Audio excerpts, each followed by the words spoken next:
Oh, you thought yesterday's video was going to be quick? Oh, today's video is going to be really freaking quick. The reason being is because we did a little bit of studying. We did, it's basically like a fourth of a module today, but I don't know if this ever happens to y'all, but whenever you're learning something new and you see something that you don't know what it is, and then you kind of like go off into this rabbit hole of what it is, other things that are related to it, whatever.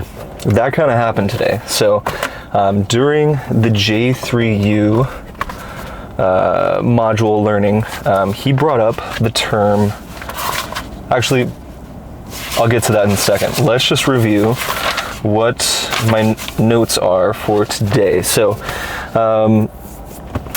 sleep medications. So he basically went over the harmful sleep items that you could have. So the first one was limit caffeine 6 to 9 hours before sleep, alcohol 4 hours prior to sleep, and then THC and CBD.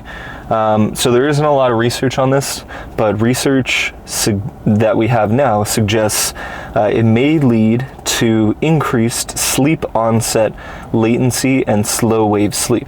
So basically sleep onset latency is just how fast you fall asleep, and slow wave sleep is the deepest kind of sleep that you can get. It's the most restful kind of sleep. It's going to produce the most growth hormone. So THC and CBD combined, he made it a point there too. THC and CBD combined will do this. Now, there isn't a lot of research on it, but there is also a risk if you do high doses of THC on a regular basis for THC dependency. And this is based on the research that we have now, which isn't that much. It's pretty limited.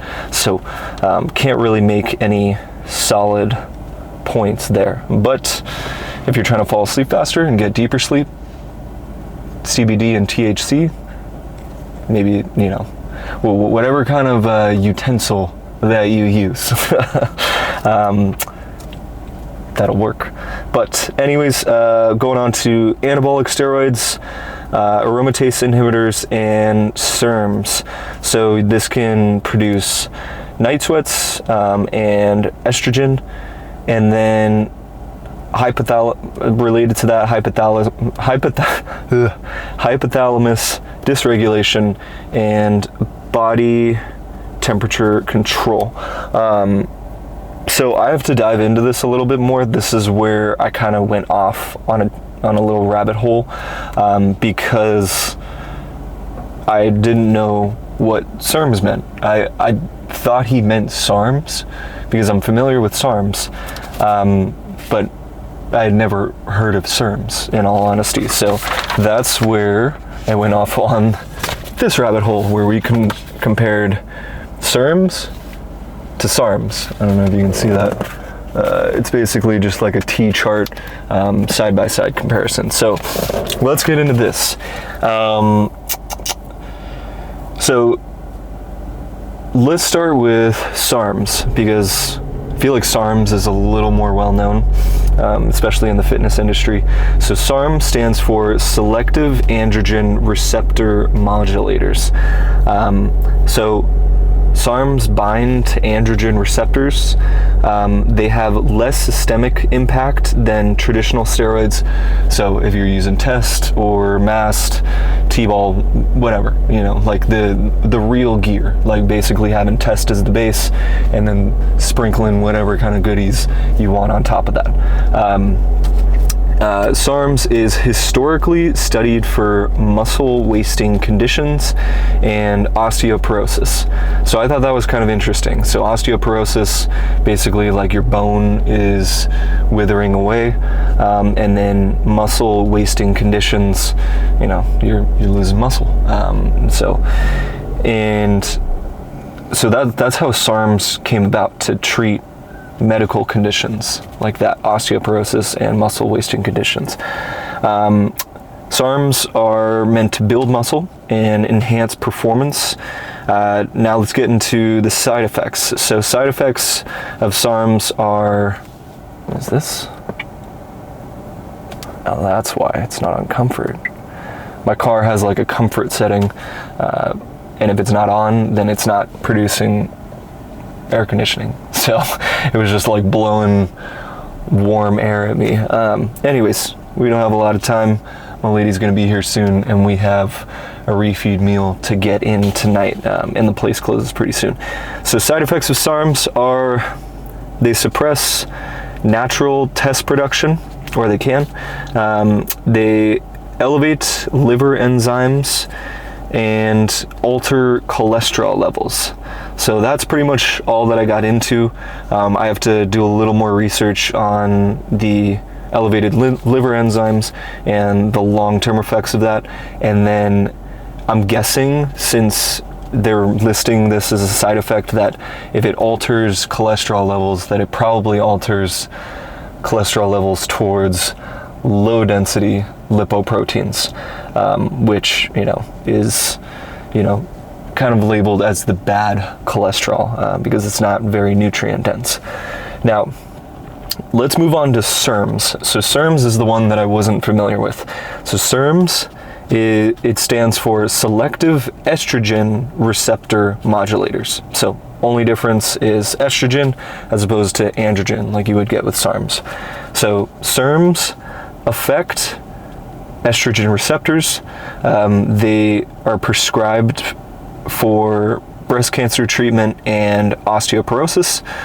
So I'm guessing that you could probably use SERMs in addition to SARMs for if you have osteoporosis, but I'm just guessing. I need to do a little more research on that. And then SERMs are used in post-cycle therapy, or PCT, to restore natural hormone production after using suppressive substances. So you would probably use SERMs in addition to like HCG, which it'll boost your natural testosterone.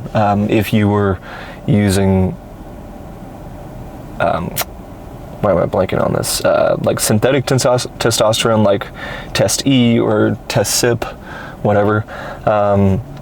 So you'd probably use SERMs in a post-cycle therapy setting.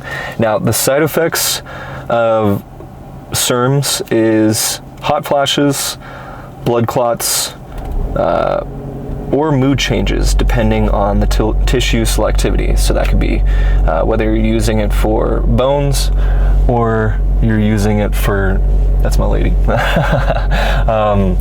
or you're using it for glands. So like in the case of like breast cancer, you'd probably be using it for mammillary glands.